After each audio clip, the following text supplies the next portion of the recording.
చేయండి. ఒకసారి క్లైమేట్ చూడండి.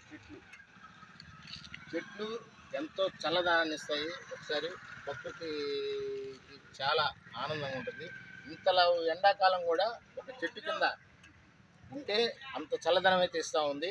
అందుకని భవిష్యత్ తరాల వారికి రేడియేషన్ ఇవన్నీ తగ్గించేదానికి కూడా మనం చెట్లను పెంచడం పిల్లలకి ఒక బాధ్యతగా ప్రతి ఒక్కరు ఇంటి ముందు ఒక చెట్టు వేయండి. ప్రతి ఒక్కరూ చెట్టుని పెంచే విధానాలు చెప్పండి. చెట్ల వల్ల భవిష్యత్తులో మనకెంతో మంచి జరుగుద్ది, ప్రకృతికి కూడా. అదేవిధంగా వాటర్, నీళ్లు కూడా రాబోయే కాలంలో అడుగంటిపోయే స్థితిలో ఉన్నాయి. ప్రతి ఒక్కరూ ఇంకుడు గుంటల గురించి వాటి గురించి ప్రత్యేకంగా చర్య తీసుకొని వాటర్ను కూడా సేవ్ చేద్దాం.